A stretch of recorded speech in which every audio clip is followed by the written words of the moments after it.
নির্দোষ মানুষদেরকে বিগত দিনে ধরে ধরে জেলখানা রন্ধ প্রকোষ্ঠে রাখা হয়েছে।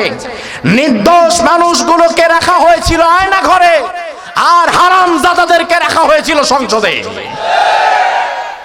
ও আমার জাতি, বিশ্বাস করো, সমাজতন্ত্রের মাধ্যমে শান্তি আসবে না, গণতন্ত্রের মাধ্যমে শান্তি আসবে না, অন্য কোন মতবাদের মাধ্যমে শান্তি আসবে না। শান্তির একটাই পথ, সেটা হচ্ছে ইসলাম। আগামীর বাংলাদেশে ইসলামকে আমরা রাষ্ট্র ক্ষমতায় দেখতে চাই। আমরা ইনসাফের বাংলাদেশ চাই, আমরা জুলুম আর দেখতে চাই না, আমরা বৈষম্য আর দেখতে চাই না। ইনসাফের সুন্দর সমৃদ্ধির একটা বাংলাদেশ আমাদেরও স্বপ্ন আছে না নাই? আছে কি না? ইনসাফের একটা বাংলাদেশ। আমি মনে করি বাংলাদেশে যত রাজনৈতিক দল আছে এটা সবারই স্বপ্ন, ঠিক কি না? আমি এটা ব্যক্তিগতভাবে মনে করি।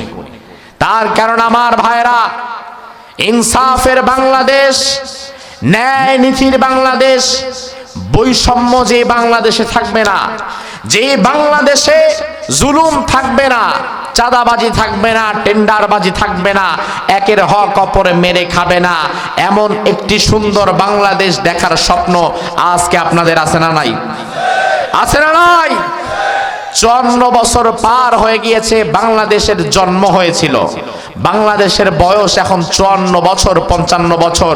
এই 54 বছরের বাংলাদেশে ইনসাফের রাজনীতি আমরা খুব একটা দেখি নাই।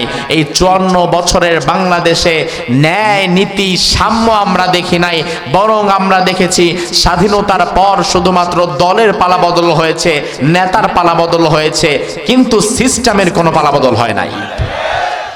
তবে বাংলাদেশে আমরা এমনও ব্যক্তি পেয়েছিলাম, এমনও মুফাসসির পেয়েছিলাম, যিনি 50 বছর কোরআনের তাফসীর করেছেন।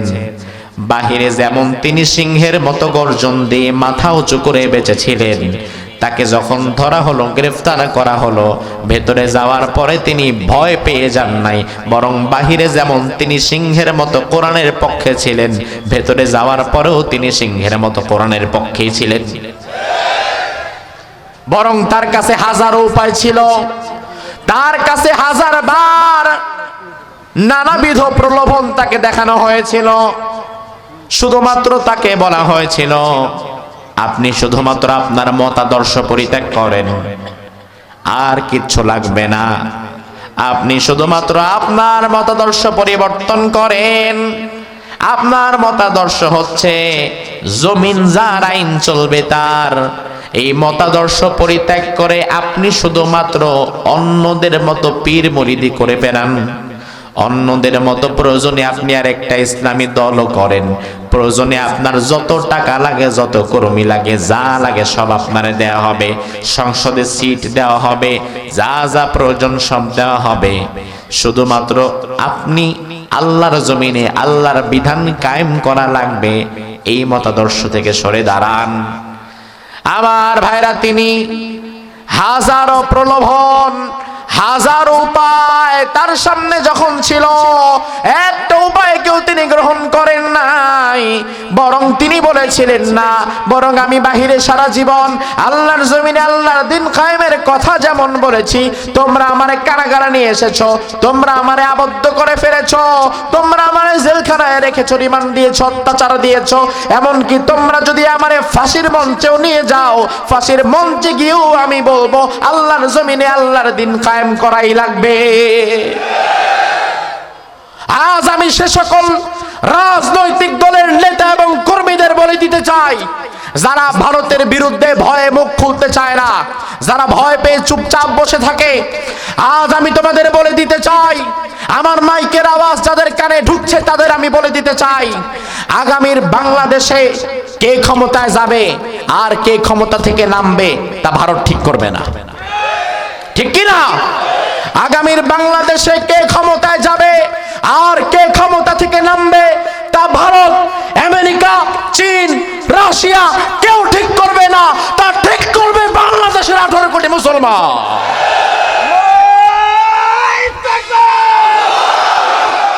সমাজবাদের দিন শেষ হয়ে গেছে, জাতীয়তাবাদ, সমাজবাদ অমুক বাদ তমুক বাদ সব কিছু বাদ দেন, আগামীর বাংলাদেশকে যদি ইনসাফের বাংলাদেশ গড়তে চান তাহলে কোরআনের বাংলাদেশ গড়া ছাড়া অন্য কোনো অপশন আপনার আমার কাছে নাই।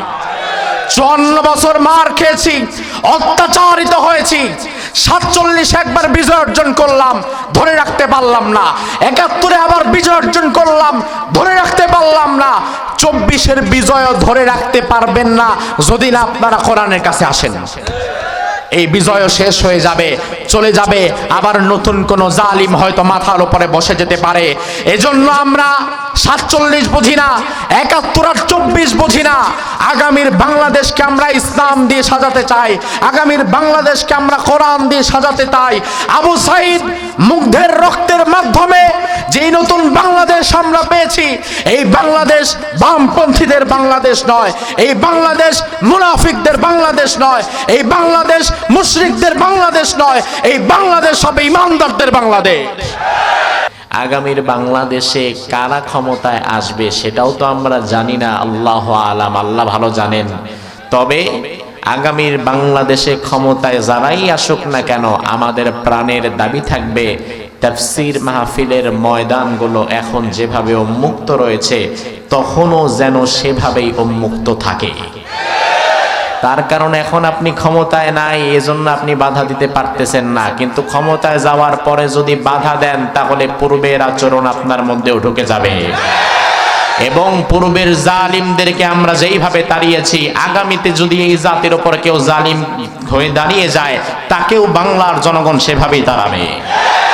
বরং পূর্বের জন তো জামা কাপড় নিয়ে যেতে পারছিল, আগামীর জালিম যদি কেউ হয়ে থাকে সে হয়তো জামা প্যান্টও আর নিতে পারবে না। এজন্য কোরআনের সাথে বেয়াদবি কেউ যদি করে তার দুনিয়াও শেষ, তার আখিরাতও খাসিরাত দুনিয়া ওয়াল আখিরাহ যালিকা হুয়াল খুসরানুল মুবিন। আল্লাহ বলছেন কিছু মানুষ আছে এমন যার দুনিয়াও শেষ হয়ে যায়, যার আখিরাতও শেষ হয়ে যায়। আল্লাহ সুবহানাহু ওয়া তাআলা আমাদের দুনিয়া আখিরাত দুটোকেই কামিয়াবি দান করুক, বলি আমিন। আচ্ছা, আজকের এই মাহফিলে আসতে পেরে বসতে পেরে আপনারা সবাই খুশি না বেজার? খুশি না? কে কে একটু হাত তুলেন তো। আমি তো চেষ্টা করলাম যে ঘুম আসে নাই না ঘুম আসছে, বা ঘুমের লেভেলটা কোন স্তরে আছে এটা একটু ধাক্কা মেরে দেখি। এখন ধাক্কা মেরে দেখি আপনি পুরো বিপদ সীমার ওই পাশে চলে গেছেন। আসলে আমরা সবাই খুশি, কিন্তু এই যে যারা হাত তুলে ফেলেছে এদেরকে নিয়ে হাসাহাসি করবেন, কারণ বুঝতে হবে যে হাত তুলেছে ও আমার থেকে বেশি খুশি। এজন্য হুজুর কি বলছে না বলছে বোঝার আগে হাত তুলে ফেলছে।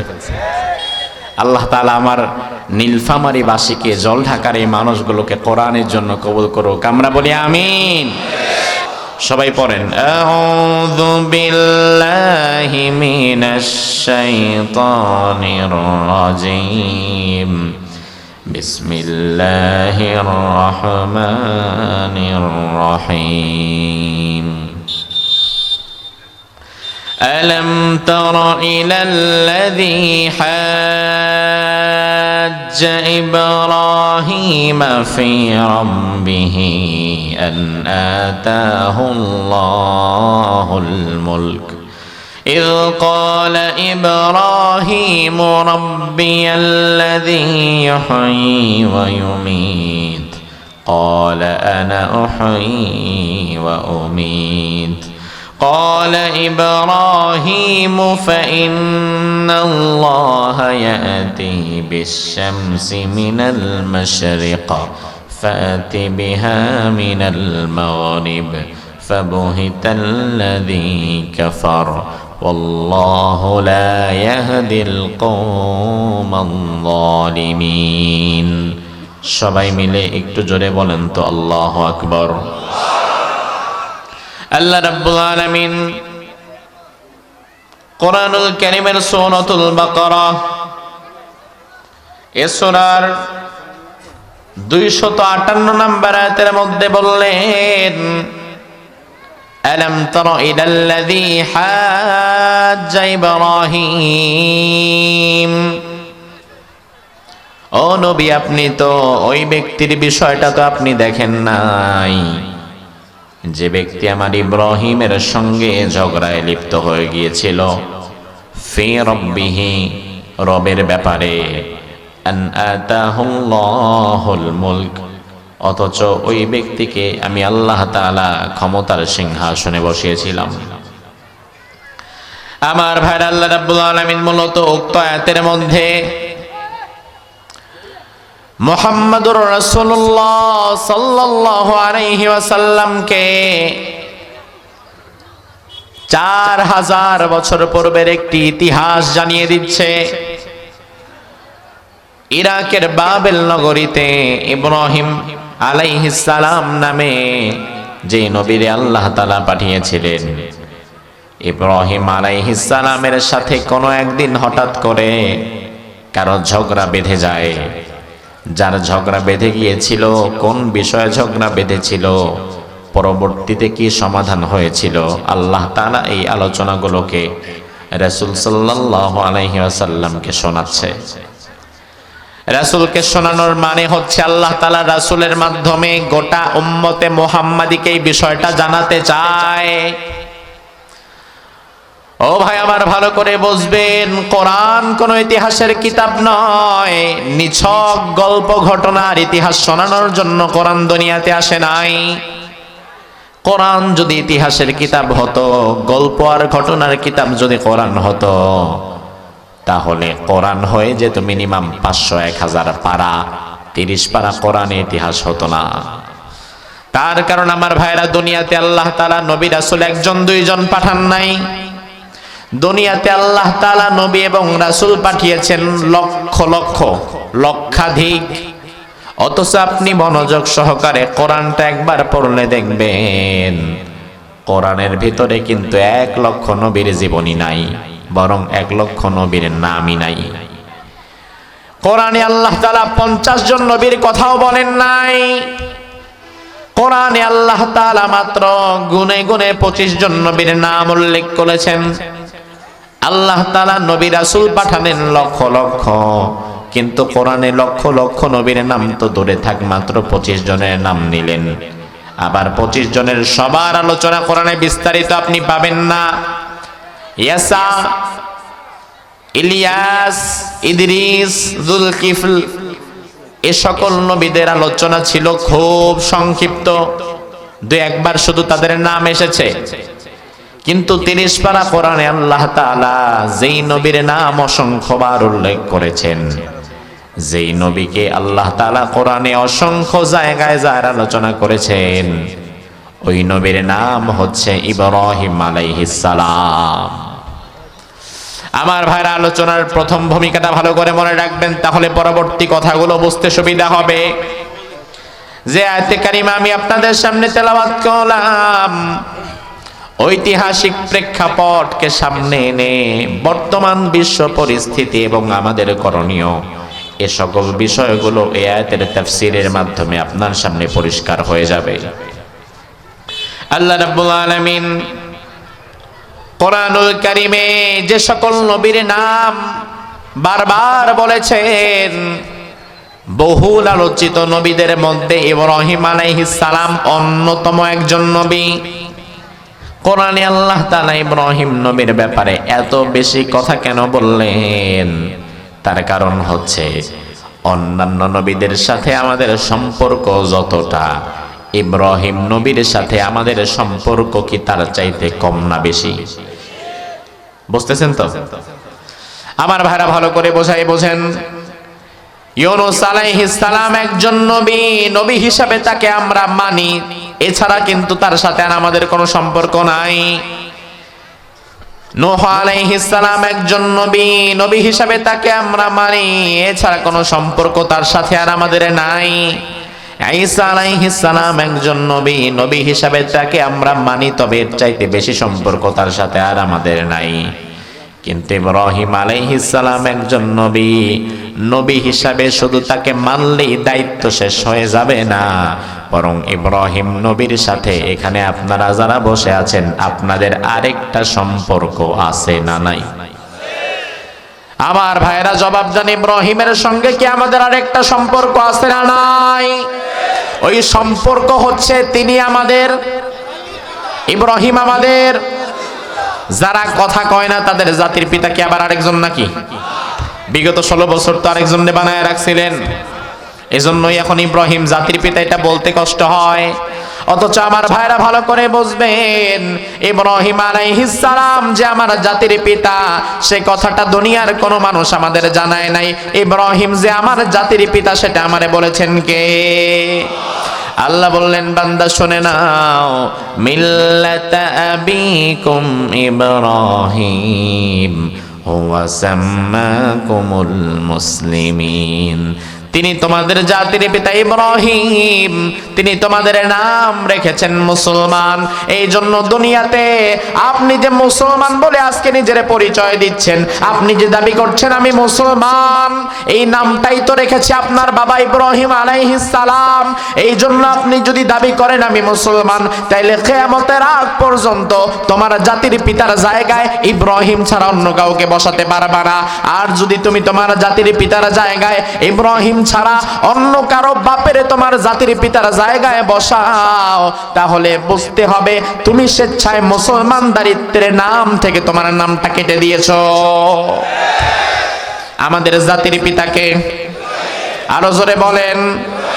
আমি তো মনে করি আমার রক্ত সম্পর্কীয় বাবা আমার যতটা আপন, ইব্রাহিম আলাইহিস সালাম আমার জাতির পিতা তার চাইতে বেশি আপন।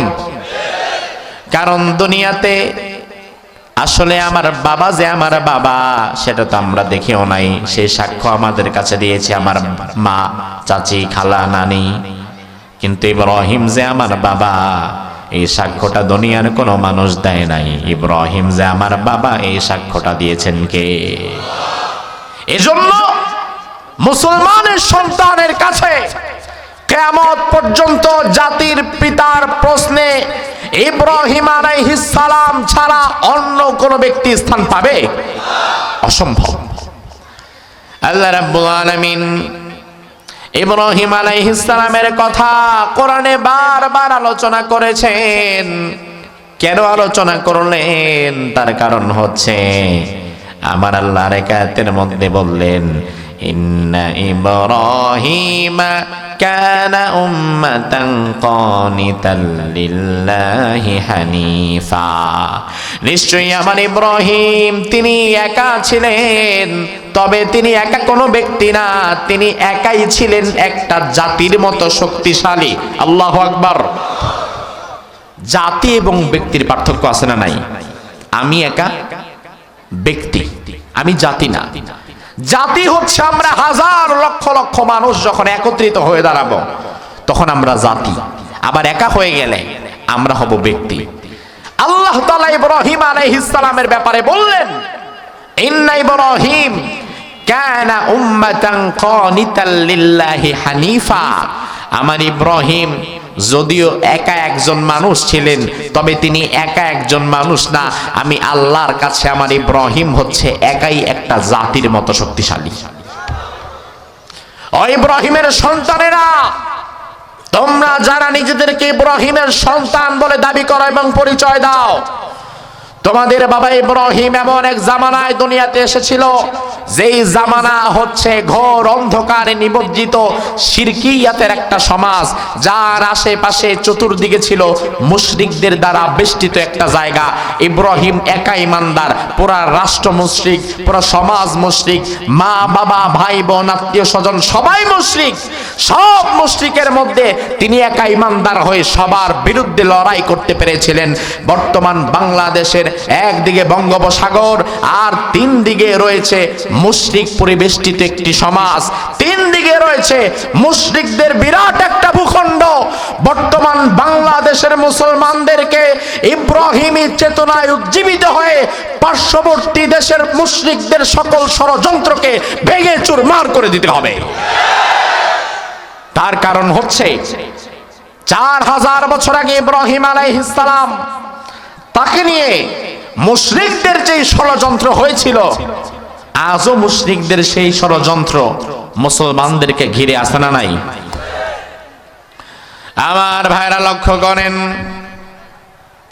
ইব্রাহিম আলাইহিস সালাম আল্লাহ রাব্বুল আলামিন উক্ত আয়াতের মধ্যে তার জীবনে ঘটে যাওয়া একটি ঘটনাকে আল্লাহ তুলে ধরেছেন।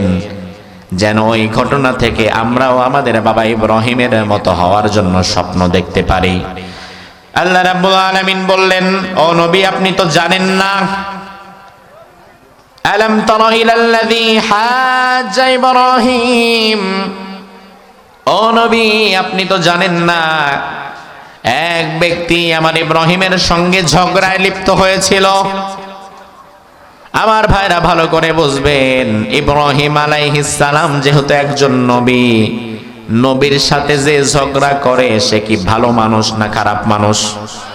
জোরে কোন, ভালো না খারাপ? অবশ্যই খারাপ মানুষ। ইব্রাহিম আলাইহিস সালামের সাথে ঝগড়ায় কে লিপ্ত হলো?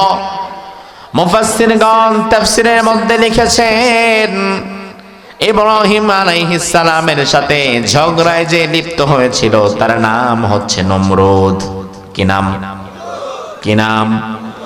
নমরুদ। নমরুদ নামের কোন মানুষ আপনাদের এলাকায় আসেনি? বাংলাদেশে আছে? পৃথিবীতে আছে? বর্তমান পৃথিবীতে নমরুদ নামের কোন মানুষ নাই। বর্তমান পৃথিবীতে ফেরাউন নামেরও কোনো মানুষ নাই। বর্তমান পৃথিবীতে আবু জাহাল, আবু লাহাব নামেরও কোনো মানুষ নাই। কিন্তু নাম রাখে মুসলমানের নাম, কিন্তু কাজে কর্মে ফেরাউন রে ফেল করে দেয়। নাম রাখে মুসলমানের নাম, কাজে কর্মে নমরুদ রে ফেল মাইরা দেয়। এমন লোক আছে না নাই? আল্লাহ রাব্বুল আলামিন রাসূলুল্লাহকে জানাতে চাইলেন, ও নবী হাজ্জা ইব্রাহিম, ইব্রাহিমের সঙ্গে ঝগড়ায় লিপ্ত হলো নমরুদ। ঝগড়ার বিষয়বস্তু হচ্ছে ফি রব্বিহি, রবের ব্যাপারে, রবের বিষয়ে ঝগড়া করা শুরু করেছে। আমার ভাইরা মূল বিষয়টা হচ্ছে ইব্রাহিম আলাইহিস সালাম যুবক মানুষ, তরুণ যুবক। শিরকের সমাজে তিনি এক আল্লাহর সন্ধান পেলেন। সব জায়গায় এক আল্লাহর কথা তিনি বললেন। সব জায়গায় আল্লাহর কথা বলার পরে নমরুদের কানে খবর এলো, সামিআনা ফাতান ইয়াযকুরুহুম ইউকালু লাহু ইব্রাহিম। নমরুদকে গোয়েন্দা বিভাগ বলল, এমন একটা যুবক আপনার রাজ্যে আছে, যেই যুবকের নাম হচ্ছে ইব্রাহিম। ওই যুবক সব জায়গায় আপনার বিরুদ্ধে কথা বলে। ওই যুবক সব জায়গায় মূর্তির বিরুদ্ধে কথা বলে, আপনার বিরুদ্ধে কথা বলে।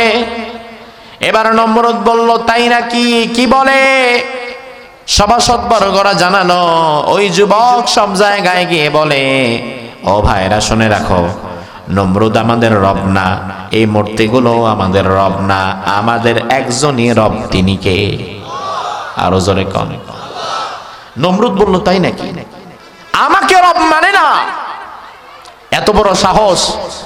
ইরাকের মধ্যে এত বড় সাহস কার হলো? ধরে নিয়ে আসো তাকে আমার কাছে। এবার ইব্রাহিম আলাইহিস সালামকে গোয়েন্দা বিভাগের লোকজন গিয়ে ডেকে আনলো। বলল, চলো ইব্রাহিম, নমরুদের রাজ দরবারে তোমাকে দেখা করার জন্য যেতে বলেছে। ইব্রাহিম আলাইহিস সালাম একা মানুষ, কিন্তু আলোচনার প্রথমাংশ মনে থাকলে জবাব দেন। আল্লাহর কাছে তিনি একা নাকি একটা জাতি? একা নাকি একাই 100?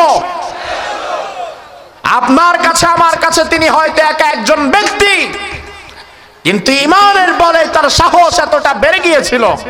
আল্লাহ বলেন, কানা উম্মাহ। উম্মাহ শব্দের অর্থই হচ্ছে জাতি। আল্লাহ বললেন, আমার ইব্রাহিম তো ব্যক্তি না, আমার ইব্রাহিমের মাঝে পুরো একটা জাতির সাহস আমি ঢুকিয়ে দিয়েছি। আল্লাহু আকবার। ইব্রাহিম আলাইহিস সালাম একা মানুষ, চলে যাচ্ছেন। তিনি যাওয়ার পরে দেখলেন নমরুদের রাজ দরবারে দুই পাশে হাজার হাজার মানুষ অস্ত্রধারী, অস্ত্র শস্ত্র নিয়ে বসে আছে। এই দৃশ্য দেখে তিনি এবার ঘাবড়ে যাওয়াটা স্বাভাবিক ছিল। তার কারণে এমন এক পরিবেশে তিনি এসেছেন যেখানে তিনি ছাড়া এক আল্লাহকে বিশ্বাস করে এমন কেউ নাই, সবাই মুশরিক। এবার নমরুদ ইব্রাহিম আলাইহিস সালামকে সবার আগে বলল, আনতা ইব্রাহিম, তোমার নাম কি ইব্রাহিম নাকি? ইব্রাহিম আলাইহিস সালাম বললেন, আমার নাম হচ্ছে ইব্রাহিম। এবার নমরুদ প্রশ্ন করলো, ইব্রাহিম বেশি কথা বলার জন্য তোমারে ডাকি নাই, আর নামে কিছু অভিযোগ আমি পেয়েছি, অভিযোগের সত্যতা আমি জানতে চাই। এই অভিযোগের সত্যতা যাচাই বাছাই করার জন্য তোমারে একটা প্রশ্ন করব, ওই প্রশ্নটার সঠিক জবাব তুমি দিয়ে এখান থেকে চলে যাও, আর যদি জবাবটা ভুল হয় তাহলে আবার নাও যেতে পারো। এখানে এসেছো তোমার মতে, আর এখান থেকে বের হবা আমার মতে। ইব্রাহিম আলাইহিস সালামকে এবার নমরুদ কি প্রশ্ন করলো? আল্লাহ বললেন ফি রাব্বিহি, রবের ব্যাপারে প্রশ্ন করলো। নমরুদ এবার ইব্রাহিমকে বলল, ইব্রাহিম তুমি জবাব দাও, মার রাব্বুকা ইয়া ইব্রাহিম, ও ইব্রাহিম জবাব দাও, কে তোমার রব?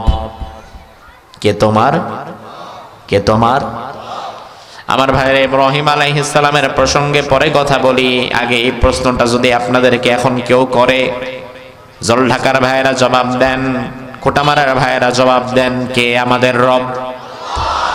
আবার জবাব দেন, কে আমাদের রব? ইব্রাহিম আলাইহিস সালামকে 4000 বছর আগে এই প্রশ্নটা করা হলো। ইব্রাহিম আলাইহিস সালাম 2025 সালের মানুষ নয়, আজ থেকে 4000 বছর আগে ইরাকের বাবেল নগরীতে তার জন্ম হয়। কোরআন নাজিলেরও 2500 বছর আগে ইব্রাহিম নবী দুনিয়াতে এসেছিলেন। তাইলে কোরআন নাজিলেরও যদি 2500 বছর আগে হয়, আর কোরআন নাজিল হয়েছে 1500 বছর হয়ে গেছে, ওইদিকে 2500 বছর আর এইদিকে 1500 বছর, দুইটা মিলায় কয় হাজার? তাইলে ইব্রাহিম নবী আজকের যুগের না 4000 বছর আগের? তাইলে 4000 বছর আগের ঘটনা আপনাদেরকে শোনাচ্ছি।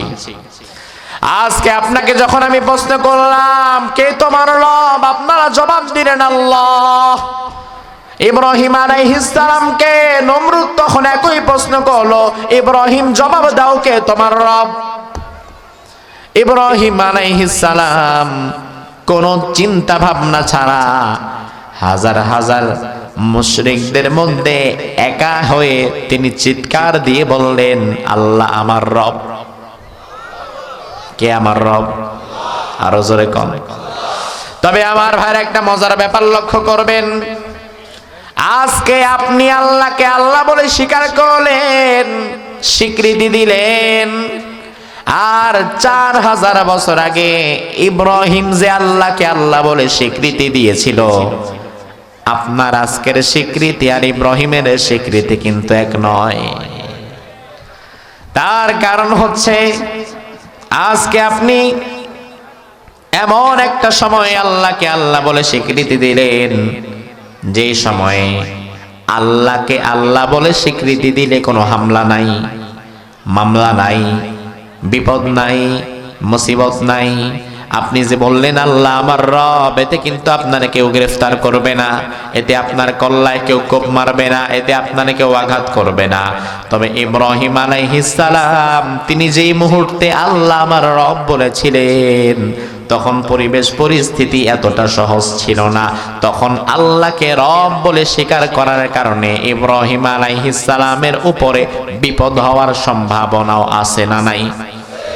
তাহলে আজকে আমরা নিরাপদে বসে আল্লাহকে রব বলে স্বীকৃতি দিলাম, আর ইব্রাহিম যে 4000 বছর আগে নমরুদের ঘরের দরজার সামনে দাঁড়ায়া নমরুদের মুখের উপরে আল্লাহকে রব বলে স্বীকৃতি দিয়েছে, দুইটার মধ্যে পার্থক্য আছে না নাই? সুখের দিনে তো আল্লাহরে সবাই ডাকতে পারে, তবে বিপদে পড়ে মুসিবতে পড়েও যে আল্লাহরেই ডাকে, বুঝতে হবে ওই ব্যক্তি আসলেই ঈমানদার। ঠিক কিনা? আমার ভাইরা ভালো করে বোঝেন, বাহিরে মাইকটা পেয়ে বড় বড় বক্তৃতা তো সবাই দিতে পারে, বাহিরে মাইক পেয়ে হুঙ্কার গর্জন তর্জন তো সবাই দিতে পারে, এটা কতটা ঈমানের পরিচয় বহন করে আমার জানা নাই। তবে বাংলাদেশে আমরা এমনও ব্যক্তি পেয়েছিলাম, এমনও মুফাসসির পেয়েছিলাম, যিনি 50 বছর কোরআনের তাফসীর করেছেন। বাহিরে যেমন তিনি সিংহের মতো গর্জন দিয়ে মাথা উঁচু করে বেঁচেছিলেন, তাকে যখন ধরা হলো, গ্রেফতার করা হলো, ভেতরে যাওয়ার পরে তিনি ভয় পেয়ে যান নাই, বরং বাহিরে যেমন তিনি সিংহের মতো কোরআনের পক্ষে ছিলেন, ভেতরে যাওয়ার পরেও তিনি সিংহের মতো কোরআনের পক্ষেই ছিলেন। বরং তার কাছে হাজারো উপায় ছিল। তার কাছে হাজারবার নানাবিধ প্রলোভন তাকে দেখানো হয়েছিল। শুধুমাত্র তাকে বলা হয়েছিল, আপনি শুধুমাত্র আপনার মতাদর্শ পরিত্যাগ করেন, আর কিচ্ছু লাগবে না। আপনি শুধুমাত্র আপনার মতাদর্শ পরিবর্তন করেন। আপনার মতাদর্শ হচ্ছে জমিন যার, আইন চলবে তার। এই মতাদর্শ পরিত্যাগ করে আপনি শুধুমাত্র অন্যদের মতো পীর মুরিদি করে বেড়ান। অন্যদের মতো প্রয়োজনে আপনি আর একটা ইসলামী দলও করেন। প্রয়োজনে আপনার যত টাকা লাগে, যত কর্মী লাগে, যা লাগে সব আপনারে দেওয়া হবে। সংসদে সিট দেওয়া হবে, যা যা প্রয়োজন সব দেওয়া হবে। শুধুমাত্র আপনি আল্লাহর জমিনে আল্লাহর বিধান কায়েম করা লাগবে। এই মতাদর্শ থেকে সরে দাঁড়ান। আমার ভাইরা, তিনি হাজারো প্রলোভন, হাজারো উপায় তার সামনে যখন ছিল, একটা উপায়কেও তিনি গ্রহণ করেন নাই। বরং তিনি বলেছিলেন, না, বরং আমি বাহিরে সারা জীবন আল্লাহর জমিনে আল্লাহর দিন কায়েমের কথা যেমন বলেছি, তোমরা আমারে কারাগারে নিয়ে এসেছো, তোমরা আমারে আবদ্ধ করে ফেলেছো, তোমরা আমারে জেলখানায় রেখেছো, রিমান্ড দিয়েছো, অত্যাচার দিয়েছো। এমনকি তোমরা যদি আমারে ফাঁসির মঞ্চেও নিয়ে যাও, ফাঁসির মঞ্চে গিয়েও আমি বলবো আল্লাহর জমিনে আল্লাহর দিন কায়েম করাই লাগবে। আমার একটাই কথা, তার কারণ আমার ভাইরা, এই যে এখন আওয়াজ উঠেছে, আমরা শান্তি চাই, আমরা ইনসাফের বাংলাদেশ চাই, আমরা জুলুম আর দেখতে চাই না, আমরা বৈষম্য আর দেখতে চাই না। ইনসাফের সুন্দর সমৃদ্ধির একটা বাংলাদেশ আমাদেরও স্বপ্ন আছে না নাই? আছে কি না? ইনসাফের একটা বাংলাদেশ। আমি মনে করি বাংলাদেশে যত রাজনৈতিক দল আছে এটা সবারই স্বপ্ন, ঠিক কি না? আমি এটা ব্যক্তিগতভাবে মনে করি। তার কারণ আমার ভাইরা, ইনসাফের বাংলাদেশ, ন্যায় নীতির বাংলাদেশ, বৈষম্য যে বাংলাদেশে থাকবে না, যে বাংলাদেশে জুলুম থাকবে না, চাঁদাবাজি থাকবে না, টেন্ডারবাজি থাকবে না, একের হক অপরে মেরে খাবে না, এমন একটি সুন্দর বাংলাদেশ দেখার স্বপ্ন আজকে আপনাদের আছে না নাই? আছে না নাই? 54 বছর পার হয়ে গিয়েছে বাংলাদেশের জন্ম হয়েছিল। বাংলাদেশের বয়স এখন 54 বছর, 55 বছর। এই 54 বছরের বাংলাদেশে ইনসাফের রাজনীতি আমরা খুব একটা দেখি নাই। এই 54 বছরের বাংলাদেশে ন্যায় নীতি সাম্য আমরা দেখি নাই। বরং আমরা দেখেছি স্বাধীনতার পর শুধুমাত্র দলের পালাবদল হয়েছে, নেতার পালাবদল হয়েছে, কিন্তু সিস্টেমের কোনো পালাবদল হয় নাই। এজন্য আমার ভাইরা, আজ আমি আপনাদের বলতে চাই, শহীদ আল্লামা দেলোয়ার হোসেন সাঈদী রাহিমাহুল্লাহ, তিনাকে 13 বছর কারাগারে কাটাতে হতো না, তিনাকে আজ কারাগারের মধ্যে শহীদ হওয়া লাগতো না, যদি তিনি জমিনে আল্লাহর আইন প্রতিষ্ঠার এই মতবাদ থেকে সরে দাঁড়াতেন। কিন্তু তিনি সরে দাঁড়ান নাই। তার কারণ হচ্ছে তিনি ভালো করেই জানতেন এই জমিনে ততদিন পর্যন্ত ইনসাফ কায়েম হবে না, শান্তি আসবে না, যতদিন না পর্যন্ত জমিনে কোরআনের শাসন কায়েম না হবে। এজন্য আমার ভাইরা, 2024-এর 5ই আগস্ট আবু সাইদ, মুগ্ধ আর হাজারো ছাত্র জনতার মধ্য দিয়ে যেই বিপ্লব আমরা পেয়েছি, যেই স্বাধীনতা আমরা পেয়েছি, এই স্বাধীনতার মধ্য দিয়ে যে বাংলাদেশ আল্লাহ আমাদেরকে দিয়েছে, এই বাংলাদেশে আমরা যদি ন্যায় নীতি ইনসাফ কায়েম করতে চাই, তাহলে কোরআনকে প্রতিষ্ঠা করা ছাড়া অন্য কোনো উপায় আমাদের কাছে আর নাই। ও আমার জাতি, বিশ্বাস করো, সমাজতন্ত্রের মাধ্যমে শান্তি আসবে না, গণতন্ত্রের মাধ্যমে শান্তি আসবে না, অন্য কোনো মতবাদের মাধ্যমে শান্তি আসবে না। শান্তির একটাই পথ, সেটা হচ্ছে ইসলাম। আগামীর বাংলাদেশে ইসলামকে আমরা রাষ্ট্র ক্ষমতায় দেখতে চাই।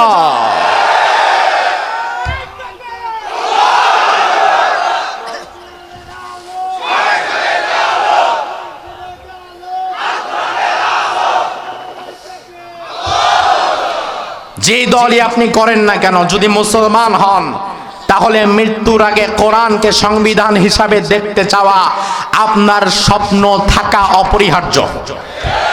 যদি না থাকে বুঝতে হবে আপনি নামে ইমানদার, কার্যত আপনি আওয়ামী লীগ। এটা আপনার স্বপ্ন থাকতে হবে, ঠিক কি না? আমার ভাইরা ভালো করে শোনেন, ইব্রাহিম আলাইহিস সালাম 4000 বছর আগে নমরুদের সামনে যখন তারে প্রশ্ন করা হলো কে তোমার রব, নমরুদের সামনে হাজার হাজার মানুষ, হাজার হাজার জনতা, হাজার হাজার সৈন্যবাহিনী জবাব দিবেন।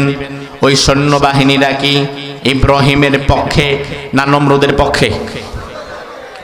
নমরুদের পক্ষে হওয়া মানে ইব্রাহিমের বিপক্ষে। তাহলে এমন একটা পরিবেশ যেখানে আমি একা আর হাজারো লক্ষ মানুষ আমার বিরুদ্ধে, ওই মুহূর্তে দাঁড়ায়া নিজের জীবন বাঁচানোর জন্য কি আল্লাহকে বাদ দেওয়া যাবে? ঈমান ছেড়ে দেওয়া যাবে? আমাদের দেশে খুব সস্তা একটা স্লোগান প্রচলিত আছে। আমাদের দেশে অনেক ভুলভাল স্লোগান দেওয়া হয়। এর মধ্যে একটা স্লোগান হচ্ছে জান বাঁচানো ফরজ। এই স্লোগান দিয়ে জাতিকে দমায় রাখা হয়। যদি বলি ভাই হক কথা কেন বলেন না, হক পথে কেন চলেন না, সঠিক কাজটা কেন করেন না, কোরআনকে কেন আপনি সমাজে প্রতিষ্ঠা করতে চান না, তখন কয় হুজুর পরিবেশ পরিস্থিতি যা খারাপ, এখন যদি আমি কোরআনের পক্ষে কথা বলি, হকের পক্ষে কথা বলি, তাইলে হয়তো জীবনের উপরে আঘাত আসতে পারে। এই জন্য জান বাঁচানো ফরজ, আগে ফরজটা পালন করি। অথচ এই মানুষগুলা জান বাঁচানো ফরজ পালন করে কিন্তু নামাজের ফরজটা করে না। জান বাঁচানো ফরজ, অথচ সমাজে আল্লাহর দিন কায়েম করাও যে ফরজ এটা জানে না। অথচ আমার ভাইরা জান বাঁচানো ফরজ এই কথা তো সব সময় খাটে না। এই কথা খাটে ক্ষেত্র বিশেষ। কিছু কিছু সময়, যেমন আমার ঘরে আগুন লেগেছে, ঘরের মধ্যে আমার একটা মোবাইল আছে, এখন আমি যদি চাই মোবাইলটা আগে নিয়ে বের হয়ে যাব, তাহলে মোবাইলটা নিতে গেলে যদি দেখি আমার গায়ে আগুন ধরে গেছে, তাহলে ওই মুহূর্তে মোবাইলটা ফেলে রেখে দৌড়ায়া পালায়া জান বাঁচানো ফরজ। কিন্তু জান বাঁচানো অন্যান্য ইমানের ক্ষেত্রে ফরজ নয়। যদি আপনার কাছে কখনো এমন সময় আসে ইব্রাহিম আলাইহিস সালামের মতো যদি এমন পরিস্থিতি সামনে দাঁড়ায়, হয়তো জান বাঁচাতে হবে নয়তো ঈমান বাঁচাতে হবে, ওই মুহূর্তে জান বাঁচানো ফরজ না, বরং জান দিয়া নিজের ঈমান বাঁচানো ফরজ। জান বাঁচানো সব সময় ফরজ না, কিছু কিছু সময় জান বিসর্জন দিয়ে ঈমান বাঁচানো ফরজ, ঠিক না ঠিক? ইব্রাহিম আলাইহিস সালামকে বলা হলো ইব্রাহিম জবাব দাও কে তোমার রব। ইব্রাহিম আলাইহিস সালাম বললেন রব্বি আল্লাহ, আমার আল্লাহ হচ্ছে আমার রব। নমরুদ এবার রেগে গেল, এই বেয়াদব কি বলো, মানিল্লাহ, আল্লাহ আবার কে? ইব্রাহিম আলাইহিস সালাম বললেন তুমি কি ভুলে গিয়েছো নাকি নমরুদ, আল্লাহ হচ্ছে আল্লাহ রব্বি ওয়া রব্বুকুম, আল্লাহ শুধু আমার রব নয়, আল্লাহ সবারই রব, তোমাদের রব, গোটা সৃষ্টির একজনই রব, তিনি কে? নমরুদ এবার অহংকার করা শুরু করলো। নমরুদ বলে মা আলিমতু লাকুম মিন ইলাহিন গায়রি, আমি ছাড়া তোমার যে আরো কোনো রব আছে এটা তো আমি জানতামই না, আমি ছাড়া যে তোমার আরো রব আছে এটা তো আমার জানা ছিল না। এই যে এত অহংকারপূর্ণ কথা, আসলে মানুষ যখন দীর্ঘ সময় জোর করে মানুষের উপরে ক্ষমতার মসনদে বসে থাকে, এক সময় ক্ষমতার উপরে বসে থাকতে থাকতে থাকতে থাকতে তার হিতাহিত জ্ঞান লোপ পায়, তখনই মূলত ক্ষমতা তার অহংকারী বানায় দেয়। আর অহংকারের পতন অনিবার্য, অহংকারীর পতন অনিবার্য হয়ে যায়। আমার ভাইরা দেখেন, নমরুদ অহংকার করলো, আল্লাহ তাআলা কোরআনের মধ্যে কি বলে?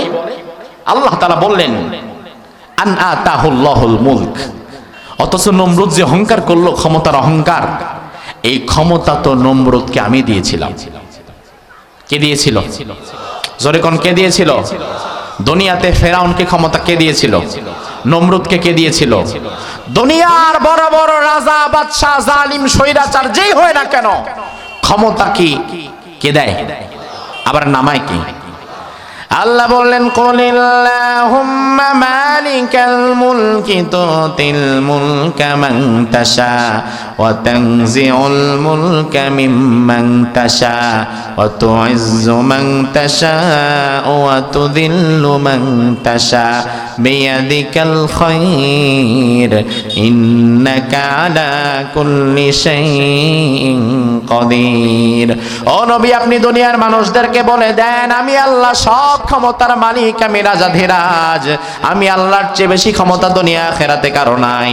আমি আল্লাহ ক্ষমতাবানকে ক্ষমতা দেই, আবার যখন ক্ষমতা পেয়ে জালিম স্বৈরাচার হয়ে যায় তখন ক্ষমতা থেকে নামায়া আবার দিল্লিও পাঠায় দেই। কে দেয়? কে দেয়? এজন্য আমার ভাইরা আল্লাহ বললেন না তাহুল্লাহুল মুলক, ক্ষমতা তো আমি দেই। এই পয়েন্টে বাংলাদেশের মানুষের ঈমান অনেক সময় নড়বড়ে হয়ে যায়। এই দেশের মানুষ মাঝে মাঝে মনে করে আমাদেরকে ক্ষমতায় বসায় ভারত, আবার এই দেশের মানুষের আরেকটা অংশ মাঝে মাঝে মনে করে আমাদেরকে ক্ষমতায় বসায় আমেরিকা। এই জন্য কিছু কিছু মানুষ করে ভারতের গোলামি, আর কিছু কিছু মানুষ করে আমেরিকার গোলামি। অথচ গোলামি করা লাগবে কার? কার? এই জাতি যতদিন না পর্যন্ত ভারতের গোলামি, আমেরিকার গোলামি, চীন কিংবা রাশিয়ার গোলামি পরিত্যাগ করতে না পারবে, এই জাতির নেতৃস্থানীয় পর্যায় থেকে যতদিন না পর্যন্ত গোলামির চিন্তা, দালালির চিন্তা, চাটুকারিতার চিন্তা বাদ দিতে না পারবে, ততদিন পর্যন্ত এই জাতির মাঝে কোনো দিনও শান্তি ইনসাফ প্রতিষ্ঠা হবে না। এই জাতির মানসিকতা এখন হয়ে গেছে গোলামের মানসিকতা, চাকরের মানসিকতা। গোলামের মানসিকতা কেমন? এখনো পর্যন্ত ভারতের গোলামি করে, ভারতের দালালি করে এমন মানুষ আছে না নাই? কথা বলেন, আছে না নাই? তার প্রমাণ হচ্ছে 5ই আগস্টের পর থেকে আমার বাংলাদেশটাকে নিয়ে সবচেয়ে বেশি মিথ্যা তথ্য, সবচেয়ে বেশি প্রোপাগান্ডা, মিথ্যা সংবাদ প্রচার করেছে পৃথিবীতে আরেকটা দেশ। কোন দেশ? কোন দেশ? এটা কি সত্য না মিথ্যা? তার প্রমাণ প্রত্যেকটা দিন ভারতীয় মিডিয়াগুলো বাংলাদেশে কি হয় না হয়, সত্য না মিথ্যাটা ছাপায়। কি ছাপায় দেখেন, আমি গত কয়েকদিন আগে জুমার দিন দেখলাম, গাড়িতে বসে জুমার নামাজে এক মুহূর্তে আমি দেখলাম ভারতের বিখ্যাত একটি গণমাধ্যম সংবাদ প্রচার করছে। সংবাদটা হচ্ছে 5ই আগস্টের পর থেকে বাংলাদেশে হিন্দুদের উপরে জুলুম অত্যাচার বেড়ে গেছে, মন্দিরগুলো ভেঙে ফেলা হচ্ছে, মন্দিরে আগুন ধরিয়ে দেওয়া হচ্ছে, হিন্দুদেরকে মেরে ফেলা হচ্ছে, হিন্দুদেরকে তাড়িয়ে দেওয়া হচ্ছে, এমনকি কোন হিন্দু নাকি শাখা সিঁদুর উপরে রাস্তায় বেরও হতে পারছে না, বের হলেই মানুষ তারে মেরে ফেলতেছে। আপনারা আল্লাহকে সাক্ষী রেখে আজকে জবাব দিবেন, ওরা যা যা তথ্য দিয়েছে গোটা পৃথিবীর সামনে, এগুলো কি সঠিক না ব্যাঠিক? এগুলা কি সত্য না ভুল? একটা দেশ কিভাবে এতটা মিথ্যাচার করতে পারে আমার জানা নাই। এইভাবে মিথ্যাচার করে করে গোটা পৃথিবীর সামনে আমার 56,000 বর্গ মাইলের বাংলাদেশটাকে তারা নেগেটিভ ভাবে উপস্থাপন করতে চায়, যেন পৃথিবীর অন্যান্য দেশগুলো বাংলাদেশের আর কোনো প্রবাসী না নেয় এবং প্রবাসীদেরকে যেন তারা তাড়াতাড়ি বাংলাদেশে পাঠিয়ে দেয়। বাংলাদেশের অর্থনীতিকে ক্ষতিগ্রস্ত করার জন্য সুকৌশলে প্রতিটা মুহূর্তে মুহূর্তে পার্শ্ববর্তী দেশের দালাল সাংবাদিকগুলা আমার দেশটাকে নিয়ে মিথ্যা তথ্য ছড়াচ্ছে। অথচ আমার ভাইয়েরা জবাব দেন, 5ই আগস্টের পরে আপনাদের এই এলাকার কয়জন হিন্দুকে আপনারা মেরেছেন? আমি জানতে চাই, নীলফামারী থেকে হিন্দু আছে না নাই? জল ঢাকায় কি হিন্দু ভাইয়েরা আছে না নাই? 5ই আগস্টের পরে একজন হিন্দুকেও মেরেছেন, একটা মন্দিরও ভেঙেছেন, একজন হিন্দুর ব্যবসা নষ্ট করেছেন। এটাই প্রমাণ হয় ভাত হইছে কিনা বোঝার জন্য পাতিলের 2-1টা ভাত টিপলেই হয়ে যায়, সব ভাত বেড়ে টিপা লাগে না। আমরা নীলফামারীকে দিয়ে টেস্ট করে বুঝে গেলাম নীলফামারীতে যেহেতু হয় নাই, বাকি 63টা জেলায় হয় নাই।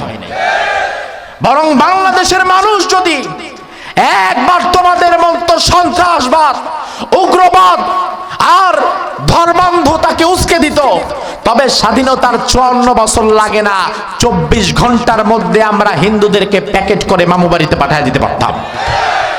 কিন্তু এই ইতিহাস আমাদের আছে? বলেন আছে? আমরা মন্দির ভাঙি, আমরা হিন্দুদের আক্রমণ করি, করি না মানে কি করব না কখনো, কারণ আমার ধর্ম এটা আমার শিখাই নাই, আমার ইসলাম এটা আমার শিখায় নাই। অথচ তোমরা আমাদেরকে সাম্য, ন্যায়, নীতি আর ইনসাফের কথা বলো। লজ্জা থাকা দরকার তোমাদের, কারণ তোমরা সেই দেশের নাগরিক যেই দেশ 92 সাল থেকে নিয়ে একের পর এক মুসলমানদের মসজিদ ভেঙে আসতেছে।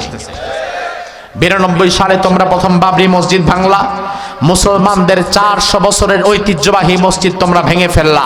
তার প্রতিবাদে বাংলাদেশে একটা মন্দিরও আমরা ভাঙি নাই। গত মাসখানেক আগে 200 বছরের পুরনো একটা মসজিদকে ভারতের গুজরাটে ভেঙে চুরমাচুর করে দেওয়া হলো। নরেন্দ্র মোদীর বাহিনীরা মসজিদটাকে উড়িয়ে দিল, শেষ করে দিল। তার প্রতিবাদে আমরা প্রতিবাদ মিছিল করেছি, প্রতিবাদ জানিয়েছি। তবে বাংলাদেশে কোনো মন্দিরের উপরে আমরা আক্রমণ করি নাই। তার কারণ ওখানে মসজিদ ভাঙবে, এখানে মন্দির ভাঙবো, এই নিয়ম ইসলাম আমাকে শেখায় নাই। আমি আমার ধর্মকে সম্মান করি এবং আমার পাশে যেই হিন্দুর বসবাস, আমি তার ধর্মটাকেও সম্মানের জায়গায় রাখি। আমি আমার ধর্ম পালন করছি, তুমি তোমার ধর্ম পালন করছো। লাকুম দীনুকুম ওয়ালিয়া দিন, আমাদের মাঝে কোনো ভেদাভেদ নাই। তবে হ্যাঁ, পার্শ্ববর্তী দেশের দালাল মিডিয়াগুলা নরেন্দ্র মোদীর মদতপুষ্ট হয়ে, বিজেপির মদতপুষ্ট হয়ে বাংলাদেশকে নিয়ে যে মিথ্যা সংবাদ প্রচার করছে, তার বিরুদ্ধে আমাদের প্রতিবাদ করার দরকার আছে না নাই? জোরে বলেন আছে না নাই? প্রতিবাদ করবে কি শুধু হুজুররা? কারা কারা? দুর্ভাগ্যজনক হচ্ছে প্রতিবাদ করে আলেম ওলামা, আর সেখানে সারা দেয় আপনাদের মতো তাওহীদি ধর্মপ্রাণ দেশপ্রেমিক জনতা। কিন্তু তাদের বিরুদ্ধে প্রতিবাদের প্রথম সবকটা আসা দরকার ছিল যারা বাংলাদেশে রাজনীতি করে, ওই রাজনৈতিক দলের নেতাদের মুখ থেকে। কারণ আপনারা বাংলাদেশের প্রতিনিধিত্ব করেন, ক্ষমতায় যেতে চায়, অথচ ভারতের ভয় পায়, ভারতের পাঁচাটা গোলাম হয়ে যায়, এমন লোক আছে না নাই? অনেক দল থেকে ভারতের এই মিথ্যা তথ্যের বিরুদ্ধে কোনো প্রতিবাদ করা হয় নাই। তার কারণ হচ্ছে ওই সকল দলের নেতাকর্মীরা চিন্তা করেছে, যদি এই মুহূর্তে ভারতের বিরুদ্ধে আমরা শক্ত প্রতিবাদ করি, তাহলে আগামীর নির্বাচনে ভারত হয়তো আমারে আর সাপোর্ট দিবে।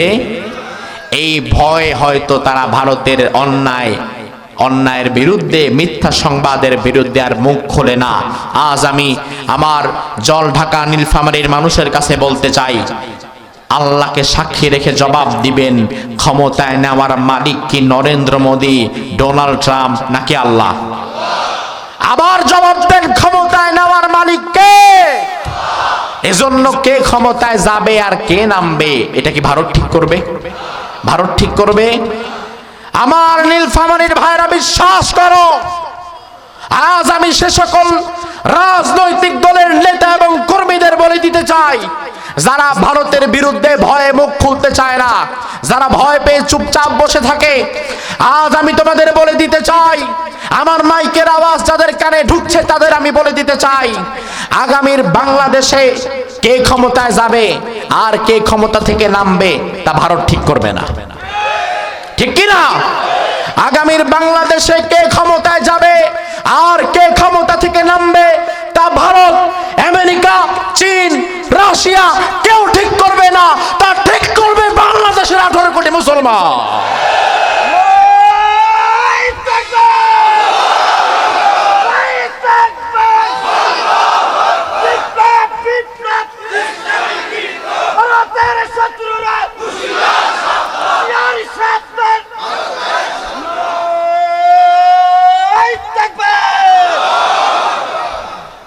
হুঁশিয়ার থাকলে তো মুশকিল, ভারতের দালালদের হুঁশিয়ার থাকা দরকার, ঠিক কিনা? আগামীর বাংলাদেশে ভারতের কোন দালালকে আর আমরা আমাদের মাথার উপর বসতে দিতে চাই না, ঠিক কিনা মুসলমান? কারণ আমি বিশ্বাস করি 5ই আগস্টের পর থেকে স্বৈরাচারের পতন যেভাবে হয়েছে, 5ই আগস্টের পর দিল্লির পতন যেভাবে হয়েছে, 5ই আগস্টের পর স্বৈরাচার পালিয়েছে, মানে হচ্ছে দিল্লির কালো ছায়া আমার মাথার উপর থেকে সরে গেছে। এজন্য এক আল্লাহ ছাড়া আর কাউকে ভয় পাওয়া যাবে না। ইব্রাহিম আলাইহিস সালামকে বলা হলো, ইব্রাহিম তোমার রব কে? ইব্রাহিম আলাইহিস সালাম বললেন, আমার রব হচ্ছে আল্লাহ, আমি আল্লাহ ছাড়া কাউরে আর রব হিসাবে মেনে নিতে পারবো না। এবার নমরুদ বলল, শোনো ইব্রাহিম, তুমি যে বলো তোমার রব আল্লাহ, তাইলে তুমি একটু আমারে জবাব দাও, তোমার আল্লাহ এমন কি কি পারে যা আমি পারি না? আমি যদি তোমার আল্লাহর মতো পাইরা দেখাই, তাইলে আমারেও রব হিসাবে মাইনো। আল্লাহ যা পারে দুনিয়ার মানুষ কি তা পারে? ধরেন আপনি প্রধানমন্ত্রী, আপনি প্রেসিডেন্ট, কিন্তু আল্লাহ যা যা পারে তা আপনি পারবেন? বাংলাদেশের প্রধানমন্ত্রী আমেরিকাতে তার খাওয়া নাই, আবার আমেরিকার প্রধানমন্ত্রী রাশিয়াতে তার খাওয়া নাই, আবার রাশিয়ার প্রধানমন্ত্রী চায়নার মধ্যে তার কোনো ক্ষমতা নাই। কিন্তু এমন একজন আছে যার ক্ষমতা সব জায়গায় আছে, তিনি কে? আমার আল্লাহ বললেন, বান্দা তাবারাকাল্লাযী বিয়াদিহিল মুলকু ওয়া হুয়া আলা কুল্লি শাইইন কাদির। সুবহান সেই সত্তা যার হাতে সকল ক্ষমতা। তাইলে সকল ক্ষমতার মালিক কি আল্লাহ না জনগণ? আরো জোরে কোন, আল্লাহ না জনগণ? অবশ্যই আল্লাহ। এবং আল্লাহ বলে, আমি আল্লাহ তাআলা দুনিয়ার সব জায়গায় পূর্ণ ক্ষমতা রাখি, আমি আল্লাহর চেয়ে বেশি ক্ষমতা দুনিয়াতে কারোই নাই। এজন্য ভরসা করতে হবে ভারতের ক্ষমতায় নাকি আল্লাহর ক্ষমতায়? ইব্রাহিম আলাইহিস সালাম বললেন, নমরুদ শোনো, আমার আল্লাহ কি পারে? ইয ক্বালা ইব্রাহিম রাব্বিয়াল্লাযী ইউহয়ী ওয়া ইউমীত ক্বালা আনা উহয়ী ওয়া উমীত। ইব্রাহিম আলাইহিস সালাম বললেন, শুনে নাও, আমার আল্লাহ এমন ক্ষমতাবান, আমার আল্লাহ জীবন দেয়, আবার আমার আল্লাহ মরণ দেয়। জীবন দেয় কে? মরণ দেয় কে? জীবন এবং মরণের মালিক হচ্ছে আল্লাহ তাআলা। তবে তোমার দেশের যে সংবিধান বানানো আছে, তোমার দেশের সংবিধানের মধ্যে কিন্তু একটা ধারা আছে, ওই ধারার মধ্যে উল্লেখ করা আছে, যদি কোনো মৃত্যুর দণ্ড প্রাপ্ত আসামি জীবন ভিক্ষা চায় রাষ্ট্রপতির কাছে। কার কাছে? কার কাছে?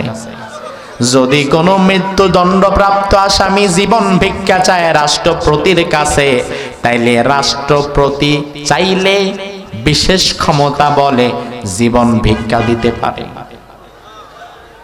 নাউজুবিল্লাহ, বাসায় গিয়ে বলবেন, জীবন নাকি ভিক্ষা দিতে পারে, জীবন বাঁচাতে পারে। ও মুসলমান, তোমার দেশে শান্তি নাই কেন জানো? কারণ তোমার দেশের সংবিধানে সরাসরি এক আল্লাহর ক্ষমতা নিয়ে শিরিক করা হয়। তোমার দেশের সংবিধান যেখানে আল্লাহর ক্ষমতার সাথে তোমার রাষ্ট্রপতির ক্ষমতাকে তুলনা করা হয়। যদি ইনসাফ প্রতিষ্ঠা করতে চাও, যদি শান্তি প্রতিষ্ঠা করতে চাও, এমন শিরকি সংবিধানকে ডাস্টবিনে নিক্ষেপ করে আল্লাহর কোরআনকে সংবিধান বানাতে প্রস্তুত হও। এছাড়া সমাজে শান্তি আসবে না। ডক্টর কামালের লেখা, নাস্তিক মুরতাদ মানুষের লেখা সংবিধান মুসলমান কোনদিন তার সংবিধান হিসাবে মানতেই পারে না, ঠিক কি না? ইব্রাহিম আলাইহিস সালাম বললেন, আমার আল্লাহ জীবন দেয়, আবার আমার আল্লাহই মরণ দেয়। এবার নমরুদ কয়, তাই নাকি? তাহলে বিষয়টা মনে হয় আমিও পারবো। আনা উহয়ী ওয়া উমীত, জীবন আমিও দিতে পারবো, মরণ আমিও দিতে পারবো। আপনারা একটু জবাব দেন, ও কি পারবে? পারবে। কারণ ওর জীবনটাও যার দান, তিনি কে? ইব্রাহিম আলাইহিস সালাম বললেন, কিভাবে পারবা দেখি। এবার নমরুদ সাথে সাথে ইব্রাহিম আলাইহিস সালামের কথা শুনে কারারক্ষীকে বললেন, যাও জেলখানা থেকে দুইজন কয়েদিকে বের করে নিয়ে আসো। দুইজন ফাঁসির আসামি, যাদের ফাঁসির অর্ডার হয়ে গেছে, এমন দুইজন আসামিরে জেলখানা থেকে বের করে নিয়ে আসো। আনা যখন হলো নমরুদের সামনে, নমরুদ এবার নিজে একটা তলোয়ার হাতে নিয়ে একজন আসামির কল্লা বরাবর একটা কোপ দিলেন। সাথে সাথে কল্লা উড়ে গেল, জমিনে পড়ে গেল, লোকটা মরে গেল। আর আরেকজনের দিকে তাকায় বললেন, যা, তোরে মাফ করে দিলাম, রাষ্ট্রপতির মতো জীবন ভিক্ষা দিলাম, চলে যা। তার মানে নমরুদ যেমন ক্ষমতায় গিয়া প্রাণ ভিক্ষা দেওয়ার নাটক করত, তোমার সংবিধানে রাষ্ট্রপতিরে মোটামুটি একটা নমরুদ বানায় দিছে। নমরুদ একজনকে মেরে ফেললো, আরেকজনকে বললো যাও তুমি চলে যাও, তোমার মুক্তি দিলাম। ইব্রাহিম আলাইহিস সালামের দিকে তাকিয়ে বলল, ইব্রাহিম হ্যাঁ কাজা, এই যে এইভাবে আমি কাউরে জীবন দেই, কাউরে মরণ দেই, তাহলে তোমার আল্লাহ যা পারে আমি তো তাই পারি। কিসের সাথে কি? পান্তা ভাতে ঘি। আল্লাহর ক্ষমতার সাথে ওর ক্ষমতা মিলাচ্ছে, অথচ আমার আল্লাহ তো অনস্তিত্ব থেকে আমাকে অস্তিত্বে আনতে পারেন। আবার 1000 বছর পর, আমার মৃত্যুর 1000 বছর পর, লাখো বছর পর কিয়ামতের ময়দানে আবার আমাকে যিনি জিন্দা করতে পারেন তিনি কে? এটা কি নমরুদ পারবে? না। অথচ মুফাসসিরগণ এখানে চমৎকার একটা বিষয়কে কোট করেছেন। দেখেন, নমরুদ মূলত যে 2 জন আসামিকে জেলখানা থেকে বের করে আনলো, একজনকে মেরে ফেললো, আরেকজনকে ছেড়ে দিল। মুফাসসিরগণ বলেন নমরুদ মূলত সেদিন যাকে মেরে ফেলেছিল তার তলোয়ার দিয়ে ওই ব্যক্তি মূলত ছিল নির্দোষ। সমাজের মানুষ চক্রান্ত করে, ষড়যন্ত্র করে তাকে ফাঁসালো, ফাঁসিয়ে এরপরে জেলখানার মধ্যে ঢুকালো, বিচারে তার ফাঁসির রায় হয়ে গেল, কিন্তু ব্যক্তিটা নির্দোষ। নির্দোষ মানুষ জেল খাটে, ফাঁসির আসামি হয়, এমন ইতিহাস শুধু নমরুদের যুগে ছিল, পৃথিবীতে আর কখনো কোথাও হয় নাই। হয়েছে কিনা? নির্দোষ মানুষদেরকে বিগত দিনে ধরে ধরে জেলখানার অন্ধ প্রকোষ্ঠে রাখা হয়েছে। নির্দোষ মানুষগুলোকে রাখা হয়েছিল আয়না ঘরে, আর হারামজাদাদেরকে রাখা হয়েছিল সংসদে। নমরুদ যাকে মারলো, মুফাসসিরগণ বলেন আসলে এই লোকটা ভালো মানুষ, হাযার রাজুলু সালেহ, এই লোকটি ভালো মানুষ, তার কোনো দোষ ছিল না। অথচ নমরুদ ভালো মানুষটাকে মেরে ফেলছে।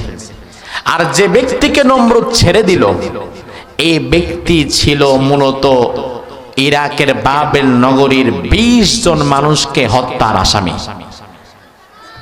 তাকে ছেড়ে দিল। তার মানে হচ্ছে দুনিয়ার বুকে নমরুদীয় শাসন ব্যবস্থার প্রথম সাইন, প্রথম লক্ষণ হচ্ছে সমাজের নিরীহ নিরপরাধ মানুষকে দোষী বানিয়ে মিথ্যা মামলা দিয়ে কারারুদ্ধ করে মেরে ফেলা, আর সমাজের প্রকৃত দোষী ব্যক্তিদেরকে নিরপরাধের লেবাস পরিয়ে বাহিরে ছেড়ে দেওয়া। এটা হচ্ছে নমরুদীয় শাসন ব্যবস্থার একটা রূপ। বিগত দিনেও কিন্তু আমরা এর ব্যতিক্রম কিছু দেখি নাই। কথা কি ঠিক না ব্যাঠে? আমার ভাইরা ভালো করে বোঝেন, বিগত দিনে আমরা কি দেখলাম? কোরআনের কথা বলে, হাদিসের কথা বলে, এমন আলেমরা বাহিরেও মুক্ত থাকতে পারে নাই, কথা বলতে পারে নাই। কারো কথা বন্ধ করে দেওয়ার জন্য কাউকে পাঠানো হয়েছে আয়না ঘরে, কাউকে পাঠানো হয়েছে কারাগারে, কাউকে পাঠানো হয়েছে ফাঁসির সেলে। আবার কেউ হয়তো কোরআনের কথা বলতে না পেরে তাকে দেশ থেকে দেশের বাহিরে বেরি করে দেওয়া হয়েছিল। ডক্টর মিজানুর রহমান আজহারি ভাই 5 বছর বাংলাদেশে প্রবেশ করতে পারে নাই। কি কারণ? তিনি কি খারাপ মানুষ? আপনারা জবাব দেন, তিনি খারাপ মানুষ? তিনি চোর, ডাকাত, হত্যাকারী, ধর্ষণকারী? না, সহজ সরল একজন মানুষ। মিজানুর রহমান আজহারি ভাই কিন্তু আজকেও মাহফিল করেছে। জানেন কোথায়? সিলেটে মাহফিল করেছে। সিলেটে আজকে মিজানুর রহমান আজহারি ভাই যখন মাহফিল করলো, তখন একটা ন্যাক্কারজনক খারাপ ঘটনা ঘটে গেছে। এটা হয়তো অনেকে আপনারা জানেন না। লক্ষ লক্ষ মানুষ সিলেটে আজ মিজানুর রহমান আজহারি মাহফিল করছে, এমন সময় হয়তো সুপরিকল্পিতভাবে কিছু মানুষ একচেটিয়া এক কিনারে দাঁড়িয়ে দাঁড়িয়ে বারবার হট্টগোল করছিল, বিশৃঙ্খলা করছিল, আওয়াজ তুলছিল, যার ফলে তিনি কথা বলতে পারছিলেন না। অবশেষে আজ মিজানুর রহমান আজহারি ভাই কষ্ট পেয়ে আলোচনা শেষ না করার আগেই তিনি আলোচনা বন্ধ করে মোনাজাত দিয়ে উঠে গেছেন এবং তিনি বলে গেছেন, সিলেট যা করেছো তোমরা আজ মনে রাখবো এটা আমি। এই কথা বলে মজলুম একজন মানুষ কথা বলতে না পেরে মোনাজাত করে বিদায় হয়ে গেছে। পরিকল্পিতভাবে তার মাহফিলটা নষ্ট করে দেওয়া হলো। আসলে কোরআনের মাহফিলে যারা বিশৃঙ্খলা করে, এরা কি ভালো না খারাপ? ভালো না খারাপ? আল্লাহ বললেন ওয়াকালাল্লাযীনা কাফারু লা তাসমাউ লিহাদাল কুরআন ওয়ালগাউ ফীহি লাআল্লাকুম তাগলিবুন। ও নবী, কাফেররা বলে লা তাসমাউ লিহাদাল কুরআন, তোমরা কোরআন শুনতে যেও না, ওয়ালগাউ ফীহি লাআল্লাকুম তাগলিবুন, বরং যেখানে কোরআনের আলোচনা হয়, কোরআনের মজলিস কায়েম হয়, ওই কোরআনের মজলিসের মধ্যে গিয়ে তোমরা হট্টগোল করো, বিশৃঙ্খলা করো, ফাসাদ সৃষ্টি করো। তার মানে তোমরা যারা আজকে মিজানুর রহমান আজহারী ভাইয়ের মাহফিলটা পরিকল্পিতভাবে বিশৃঙ্খলাকারী হয়ে ভেঙে দিলা, নষ্ট করে দিলা, বুঝতে হবে তোমাদের মধ্যে আবু জেহেলের ভাইরাস ঢুকে গেছে। ঠিক কি না? আজ আমরা যদি এই দৃশ্য ঘটাতে থাকি, তিনি আর এভাবে বাহিরে মাহফিল করবে না, তিনি আর এভাবে আপনাদের সামনে কথা বলবে না। তবে আমরা আমাদের এই রত্নকে হারাতে চাই না। আমরা চাই আগামীবার মিজানুর রহমান আজহারী ভাই উত্তরবঙ্গেও একটা মাহফিল করবে। এটা আমরা চাই কিনা? নীলফামারীতে আবার একটা মাহফিলে তিনি আসুক, এটা আমরা চাই কিনা? তবে নীলফামারীর মানুষ যেন সুশৃঙ্খল হয়, এটা আমাদের কামনা, এটা আমাদের কাম্য, এটা আমাদের বাসনা। আমার ভাইরা, যেটা বলছিলাম, দুনিয়ার বুকে নমরুদীয় শাসন ব্যবস্থা বোঝার উপায় হচ্ছে, যেই জামানায়, যেই যুগে, যেই সমাজে, যেই রাষ্ট্রে ভালো ভালো মানুষগুলোকে ধরে ধরে জেলের বন্দি আর কয়েদি বানানো হয়, আর খারাপ মানুষগুলোকে সমাজের সামনে আদর্শ এবং মডেল হিসাবে উপস্থাপন করে দেওয়া হয়, বুঝতে হবে ওই জামানায় নমরুদীয় শাসন ব্যবস্থা কায়েম হয়ে গেছে। তার প্রমাণ বিগত 16 বছরে আমরা দেখলাম, যারা কোরআনের কথা বলে, ইসলামের কথা বলে, আল্লাহর জমিনে আল্লাহর দিন কায়েমের কথা বলে, সে সকল আলেম মুফাসসির তাদেরকে ধরে ধরে ফাঁসির কাস্টে ঝুলিয়ে দেওয়া হয়েছে, তাদেরকে ধরে ধরে কারারুদ্ধ করে ফেলা হয়েছে, তাদেরকে যাবজ্জীবন দিয়ে আটকে ফেলা হয়েছে, তাদেরকে দেশ থেকে বের করে দেওয়া হয়েছে। অন্যদিকে 2 টাকার নর্তকী এমন খারাপ মানুষগুলোকে ধরে ধরে নির্বাচন ছাড়াই সংসদের মধ্যে বসায় দেওয়া হয়েছে। অসম্মানিত মানুষকে সম্মানের জায়গায় বসানো আর সম্মানিত মানুষকে অসম্মান করা, এটা হচ্ছে নমরুদীয় শাসন ব্যবস্থার একটা লক্ষণ। আগামীতে ফেরাউনি শাসন ব্যবস্থা, নমরুদি শাসন ব্যবস্থা, সব শাসন ব্যবস্থার দিন শেষ, আল কোরআনের শাসন ব্যবস্থারই হবে বাংলাদেশ। ইব্রাহিম আলাইহিস সালাম তিনি দেখলেন এই পাগল এভাবে বোঝানো যাবে না। অবশেষে ইব্রাহিম আলাইহিস সালাম তিনি এবার নমরুদকে বললেন, তুমি যদি আমার রব হতে চাও তাহলে শুনে রাখো। قال إبراهيم فإن الله يأتي بالشمس من المشرق فأت بها من المغرب।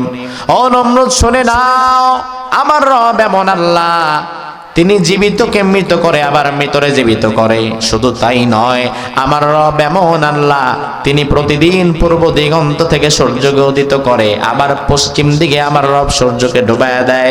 প্রত্যেক দিন যে পূর্ব দিগন্ত থেকে সূর্য ওঠে আবার পশ্চিমে ডুবে যায়, এটা কার হুকুমে, কার ইশারায়? এবার ইব্রাহিম আলাইহিস সালাম বললেন, তুমি যদি আমার রব হতে চাও তাহলে আগামী দিন সকাল বেলায় সূর্যটারে পশ্চিম দিক থেকে টাইনা তুলো। পারবে নাকি? পারবে, পারবে। অবশেষে আল্লাহ বললেন, ফাবুহিতাল্লাযী কাফার। নমরুদ এবার এই কথা শুনে হা করে দাঁড়ায় আছে, মুখে আর কোনো কথা নাই। এরপরে আমার আল্লাহ বললেন, ওয়াল্লাহু লা ইয়াহদিল কওমাল যালিমিন। আমি আল্লাহ তাআলা কখনো দুনিয়ার কোনো জালিমরে হেদায়েত দেই না। আবার ভালো করে বোঝেন, আয়াতের বাকি অংশগুলো ছিল ঐতিহাসিক প্রেক্ষাপট, আর আয়াতের শেষ অংশটা দুনিয়ার মানুষের জন্য কিয়ামত পর্যন্ত শিক্ষা। আমার আল্লাহ বললেন, ওয়াল্লাহু লা ইয়াহদিল কওমাল যালিমিন। আমি আল্লাহ তাআলা দুনিয়ার কোন জালিমকে কখনো হেদায়েত দেই নাই, দেব না, আর কখনো দিচ্ছিও না। তার মানে দুনিয়াতে মানুষের উপরে যারা জুলুম করবে, জুলুমকারী যা যা হারাবে, ওই হারানোর লিস্টে প্রথম যেটা থাকবে সেটাই হচ্ছে হেদায়েত। তার কপাল থেকে আল্লাহ তাআলা হেদায়েতটা তুলে নিয়ে যাবে। জালিম কোনোদিন হেদায়েত পাবে না। এজন্য দুনিয়ার বুকে কোনো জালিম কখনো হেদায়েত পায়ও নাই। ফেরাউন হেদায়েত পায় নাই, নমরুদ হেদায়েত পায় নাই। ফেরাউন নমরুদের মতো একই পথে, জুলুমের পথে যারাই হেঁটেছে, দুনিয়াতে কোন জালিম হেদায়েত পায়া পরে বড় আল্লাহর ওলি হয়ে গেছে এমন একটা নজিরও কি আছে? কথা কোন আছে? না। আল্লাহ বললেন ওয়াল্লাহু লা ইয়াহদিল কওমায যালিমিন, জালিমরে আমি হেদায়েত দেই না। জালিমরে যে আল্লাহ হেদায়েত দেয় না তার সবচেয়ে বড় প্রমাণ হচ্ছে 5 আগস্টের পর, 5 আগস্টে যিনি পালায়া গেলেন। আমরা তো ভাবলাম হয়তো এই সুযোগে যেহেতু চলে গেছে, হয়তো এবার সে নীরবে নিভৃতে চলে যাবে, বাকিটা জীবন সেজদায় পড়ে কাঁদবে, তওবা ইস্তেগফার করবে, নিজের পূর্বের ভুলগুলোর জন্য আল্লাহর দরবারে ক্ষমা চাইবে, অনুশোচনা করবে, অনুতপ্ত হবে। কিন্তু অবাক হয়ে গেলাম 5 আগস্টে পালিয়ে যাওয়ার পর বিগত দিনের ভুলের জন্য অনুশোচনা অনুতপ্ত হওয়া তো দূরে থাক, বরং সীমানার কাছে আইসা মাঝে মাঝে আবার উকি ঝুঁকি দেয় এবং কর্মীদেরকে ফোন দিয়ে বলে তোমরা রেডি থাকো, আমি যে কোনো সময় আইসা আবার নতুন ভাবে আরেক চক্রান্ত করব।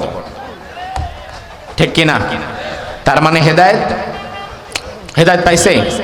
হেদায়েত যদি পাইতো তাহলে এই ধাক্কায় পেয়ে যেত, কিন্তু আল্লাহ বললেন ওয়াল্লাহু লা ইয়াহদিল কওমায যালিমিন, হেদায়েত জালিম পায় না। আমার মুসলমান ভাইরা, জালিম হেদায়েত পায় না। শুধু তাই নয়, জালিমের সহযোগী যারা থাকে, যারা জালিমের পথ থেকে ফিরে আসে না, আল্লাহ এদেরকেও হেদায়েত দেয় না। কারণ আল্লাহ বলছেন ওয়ালা তারকানু ইলাল্লাযিনা যালামু ফাতামাসসাকুমুন নার ওয়ামা লাকুম মিন দুনিল্লাহি মিন আউলিয়া সুম্মা লা তুনসারুন। তোমরা কখনো জালিম হওয়া তো দূরে থাক, জালিমের সহযোগী হবে না। তোমরা যদি জালিমের সহযোগী হয়ে যাও তাহলে আমি আল্লাহ জালিমরে রাখবো যেই জাহান্নামে, তোমারেও রাখবো সেই জাহান্নামে। এই জন্য জালিমের সহযোগী হওয়া যাবে, জালিম হওয়া যাবে। জালিমের সহযোগী কি? জালিম যেই কাজ করছে ওই জুলুমের কাজটাকে মৌলিকভাবে, মানসিকভাবে, শারীরিকভাবে, আর্থিকভাবে যে কোনোভাবে সাপোর্ট করাই হচ্ছে জালিমের সহযোগিতা। কথা কি ঠিক কিনা? এজন্য জালিম হওয়া তো দূরে থাক, কখনো জালিমের সহযোগী হওয়া যাবে না। তবে আমার ভাইরা, সর্বশেষ একটা হাদিস বলে আমি আপনাদের কাছ থেকে বিদায় নিতে চাই। হাদিসটা একটু মনোযোগ সহকারে শুনবেন। রাসূলুল্লাহ ১৫০০ বছর আগে শেষ জামানার হিন্দুস্তানের যুদ্ধ নিয়ে একটি ভবিষ্যৎবাণী করে গিয়েছিলেন সুনান নাসাইর একটি হাদিসের মধ্যে। সেই হাদিসটা সর্বশেষ আমি আপনাদেরকে শোনাতে চাই। আপনারা কি শুনবেন? আপনারা কি শুনবেন? রাসূলুল্লাহ ১৫০০ বছর আগে বলেছেন, ইসাবাতানি মিন উম্মতি ইয়াহরাজুহুমাল্লাহু মিনান নার, আমার উম্মতের দুটি শ্রেণীর মানুষ এমন থাকবে যাদেরকে আল্লাহ বিনা হিসাবে জান্নাত দিয়ে দিবেন। আরো জোরে কোন? এক শ্রেণী হচ্ছে ইসাবাতুন তাগজুল হিন্দ, এক শ্রেণী হচ্ছে শেষ জামানায় হিন্দুস্তানের বিরুদ্ধে একটি লড়াই হবে। ওই লড়াই যারা অংশগ্রহণ করবে, ওই লড়াইয়ে যারা শহীদ হবে কিংবা গাজী হবে, আল্লাহ তাআলা উভয়কেই মাফ করে জান্নাত দিয়ে দিবে। আরেক শ্রেণী হচ্ছে ইসাবাতুন তাকুনু মা ঈসা ইবনে মারইয়াম আলাইহিমাস সালাম। শেষ জামানায় যখন ঈসা নবীর আগমন ঘটবে, তখন ঈসা আলাইহিস সালামের সাথে যারা থাকবে, দাজ্জালের বিরুদ্ধে যারা লড়াই করবে, আল্লাহ তাআলা তাদেরকেও বিনা হিসাবে জান্নাত দিয়ে দিবেন। ঈসা আলাইহিস সালাম কবে আসবে, তার সাথে আমাদের সাক্ষাৎ হবে কিনা সেটা আমরা জানি না, সেই দিন আমরা পাবো কিনা তাও আমরা জানি না। তবে রাসূলুল্লাহ প্রথম যে ভবিষ্যৎবাণী করলেন, ইসাবাতুন তাগজুল হিন্দ, শেষ জামানায় হিন্দুস্তানের বিরুদ্ধে একটি লড়াই হবে। ওই লড়াইয়ে যদি অংশগ্রহণ করার কখনো সুযোগ হয়ে যায়, ওটা আমরা হাত ছাড়া করতে রাজি নই। ও মুসলমান, ভয় পেও না, তোমাদের ঈমানকে জাগ্রত করো। কারণ ওদের ভূখণ্ড বড় হতে পারে, জনসংখ্যা বেশি হতে পারে, অস্ত্র শস্ত্র বেশি হতে পারে, তবে ওর চাইতে আমার অস্ত্র অনেক বেশি, আমার অস্ত্র অনেক শক্তিশালী। ওই অস্ত্রের নাম হচ্ছে ঈমান। কারণ ওর কাছে আছে ট্যাঙ্ক, কামান, বিমান, আর আমার কাছে আছে ঈমান। এজন্য আমার ভয় পাবার কিছু নাই। আমি তো মনে করি ভারত বিভিন্ন উস্কানি দিয়ে, এবং গত 2 দিন আগে চাপাই নবাবগঞ্জের শিবগঞ্জ বর্ডারের কাঁটাতারের বেড়া খোলার জন্য ভারতের বিএসএফ এসেছে। কাঁটাতারের বেড়া খুলে বাংলাদেশের জায়গা দখল করার মতো ষড়যন্ত্র তারা করেছিল। চাপাই নবাবগঞ্জের শিবগঞ্জের বাংলাদেশের বর্ডার গার্ড বিজিবি সীমান্তের অতন্দ্র প্রহরী হয়ে তাদের চোখে চোখ রেখে তাদের সাথে মোকাবেলা করে স্থানীয় মানুষের সহযোগিতায় বাংলাদেশের ভূখণ্ডকে আবার পুনর্দখল করেছে, ফিরিয়ে এনেছে। আজ আমরা বলে দিতে চাই, আমার বাংলাদেশের বর্ডার গার্ড বিজিবিকে তার পূর্ণ শক্তি এবং ক্ষমতা ফিরিয়ে দাও। এখন থেকে আমার বর্ডার গার্ড ভারতের বিএসএফ এর সামনে মাথা নিচু করে আর চলবে না, বরং তাদের চোখে চোখ রেখে কথা বলবে। গোলামি করার দিন শেষ হয়ে গেছে, চাপা চাটার দিন শেষ হয়ে গেছে। বাংলাদেশের মুসলমান আর কখনো দিল্লির গোলাম হবে না। আমার ভাইরা ভালো করে শুনে নাও, রাসূলুল্লাহর হাদিস অনুযায়ী শেষ জামানায় ভারতের বিরুদ্ধে যদি আবার আমাদেরকে লড়াই করতে হয়, আবার আমাদেরকে যদি সংগ্রাম করতে হয়, ওই লড়াইয়ে কাকা প্রস্তুত থাকবা? হাত তুলে আল্লাহরে দেখাও।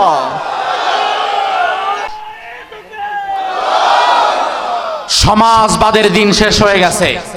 জাতীয়তাবাদ, সমাজবাদ, অমুকবাদ, তমুকবাদ সব কিছু বাদ দেন। আগামীর বাংলাদেশকে যদি ইনসাফের বাংলাদেশ গড়তে চান, তাহলে কোরআনের বাংলাদেশ গড়া ছাড়া অন্য কোনো অপশন আপনার আমার কাছে নাই। 54 বছর মার খেয়েছি, অত্যাচারিত হয়েছি। 47 একবার বিজয় অর্জন করলাম, ধরে রাখতে পারলাম না। 71 আবার বিজয় অর্জন করলাম, ধরে রাখতে পারলাম না। 24 বিজয়ও ধরে রাখতে পারবেন না যদি না আপনারা কোরআনের কাছে আসেন। এই বিজয়ও শেষ হয়ে যাবে, চলে যাবে। আবার নতুন কোন জালিম হয়তো মাথার উপরে বসে যেতে পারে। এজন্য আমরা 47 বুঝি না, 71 আর 24 বুঝি না। আগামীর বাংলাদেশকে আমরা ইসলাম দিয়ে সাজাতে চাই, আগামীর বাংলাদেশকে আমরা কোরআন দিয়ে সাজাতে চাই।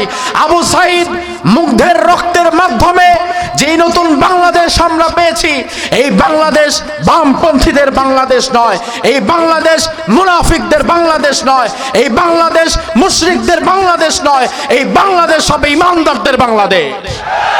সেজন্য কি আপনারা প্রস্তুত আছেন? প্রস্তুত আছেন? আল্লাহ সুবহানাহু ওয়া তাআলা কবুল করুক। আমরা বলি আমিন। হাযা মা ইনদি ওয়াল ইলমু ইনদাল্লাহ আলাইহি তাওয়াক্কালতু ইলাইহি উনীব। আমরা মুনাজাত করে একসঙ্গে বাড়ি ফিরে যাব ইনশাআল্লাহ।